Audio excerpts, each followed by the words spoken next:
Time to float.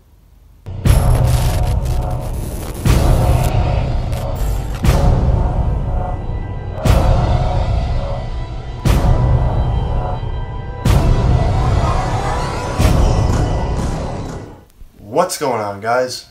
In this video, I'm going to be doing a review on the official cinematic debut of Stephen King's insanely thick novel, It. This is directed by Andre Muschietti, and me being a huge horror fan, I was looking forward to it, but I was very skeptical because technically it's kind of a remake. There was a 1990 miniseries dedicated to the book that came out, and it was okay. The really only great thing about it was Tim Curry portraying Pennywise the dancing clown.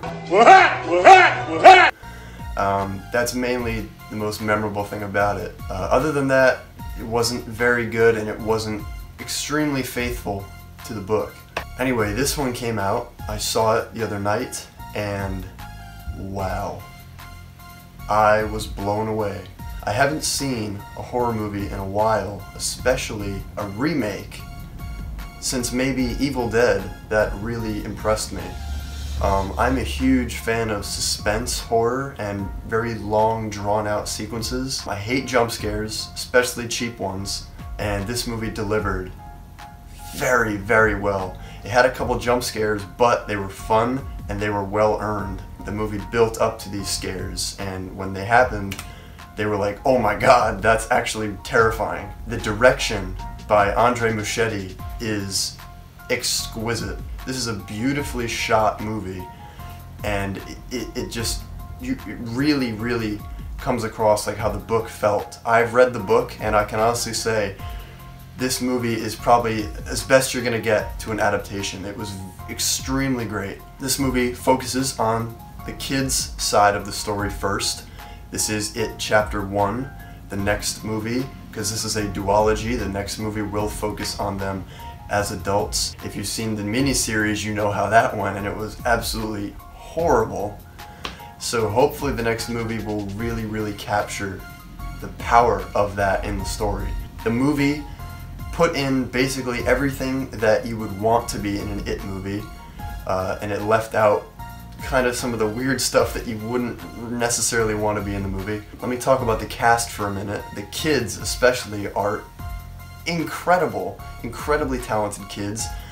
Finn Wolfhard, as you know, is from Stranger Things, so he is no stranger to acting in this type of storyline. He was great. Again, he's probably the standout character most people will find in the movie because of his lines and his delivery. He's hilarious and he's great. My favorite in the movie, though, is Jack Grazer. He's brilliant. For such a small kid, he is just like this throughout the whole movie. Every single line he gives is genius. He's great. All the other kids are fantastic. Sophia Lillis plays Beverly Marsh, and she is also very good. Being the only girl in the group, she delivered, and she really embodied her character from the book. Now let's take a moment and talk about the breakout performance of this movie. Bill Skarsgård as Pennywise. Holy shit. I did not expect the performance that he gave. He completely transformed himself, and he did things physically that shocked me and impressed me and had me with my jaw dropped at how good it was. He's gonna go places, and I really like that he's getting the praise that he deserves for this performance, because for a horror movie, playing the villain in a horror movie, it's pretty impressive what he did, especially following Tim Curry. He gets it a little more closer to what the book is supposed to be when it comes to depicting it, and he is terrifying, he's funny, he's just unsettling, you're watching him and you feel uncomfortable because the things he does, especially with his eyes and his mouth, and he's awesome. My opinion, they announced they're doing a Joker origin movie with a younger actor playing Joker. This guy, please, give it to him, because I think he can do genius things with the Joker if they're considering doing that movie. I really would like to see him in that role. I think he would do great things. The movie felt like how the book feels. You really believe that this is a small Maine town. You feel like it's a real place with real people, especially with the kids, their little group and their chemistry. It just feels real. You feel like these are real people and they're in real danger. A couple issues I had with the movie, I'll just get into. I'm not going to do spoilers or anything, but a couple issues I did have with the movie, and I know the book is like this as well, but it just kind of took me out of it. The bullies, I know Stephen King writes bullies kind of very extreme, but it kind of took me out of the movie, the fact that they are so, like, evil. Like, they want to kill people. It crosses a line between bullying and just being a psychopath. And I know the story delves into that later on, but it was just kind of like, it kind of felt a little cartoonish, especially the kid playing the main bully, Henry Bowers. He kind of overacted a lot. He's mainly just screaming and scowling throughout his whole performance, and it kind of was a little bit silly. But them aside, they're kind of just only a side story. They're not extremely crucial to the movie. Only later on, kind of. But the main focal point is the kids, and they are fantastic. And also, the Mike character I felt was underdeveloped, and he kind of disappears throughout a good portion of the movie and only comes back in the climax to be relevant. He's the character that doesn't feel as real as the other ones. He feels like he's there just to serve a purpose, whereas the other ones feel like they are there because they are real people. Mike kind of just comes and goes when the story needs him to be there, and that was kind of an issue I had with it. I'm really, really impressed with the lengths that they went to get this accurate to the book, especially with the violence and the little bit cruder subtext that goes along in the story, especially with Beverly's character. I really, really was impressed to see that, and I was also not surprised that they left out the infamous underage child orgy that happens in the climax of the movie, because let's face it, that's bizarre and it has no place in a movie or in any form of book or any form of art. I get what Stephen King was trying to do with it, with the kids and in their group, but no. Sorry, that's just... Right from the opening sequence of the movie, not even 10 minutes in, you are introduced to the tone and how this movie is going to be, and it is perfect. Obviously, the Georgie scene is iconic, and the movie does open with that, and it is perfection. Better than the Tim Curry version. It is unnerving, and it is raw, and it is graphic, and it is beautifully done.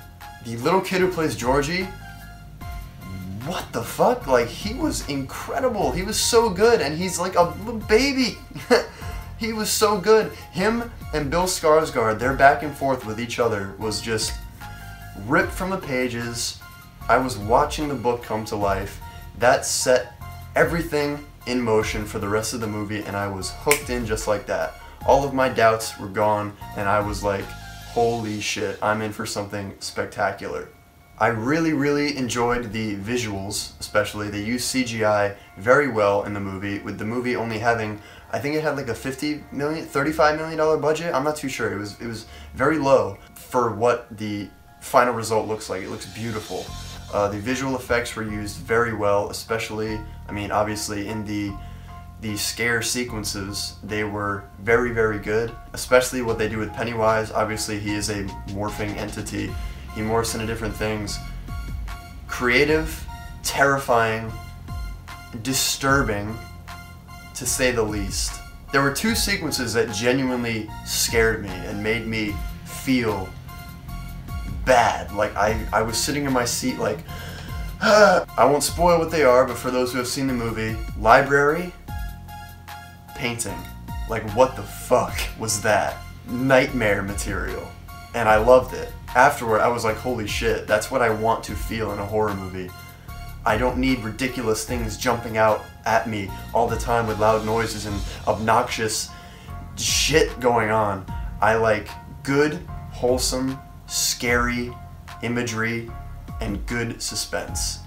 And the movie, I can't fault it for that because it had plenty. The music really impressed me. It's composed by Benjamin Wallfish, who I'm not familiar with, but this is the first time in a while where I've watched a movie and really noticed how effective and new the music is. It sounds very fresh and something I haven't heard before. It's not just stock horror background ambient noise. It's iconic to this movie, and I praise it highly for that, because this movie really is original and fresh throughout. It's just so refreshing to see a horror movie like this in 2017, because recently with modern horror movies they are so generic and so formulaic, and this one is very new, and it feels great to experience something like this. Anyway though, I highly recommend this movie. It blew me away with how artistic it was, with the love and dedication and just the passion that went into it. It was so good.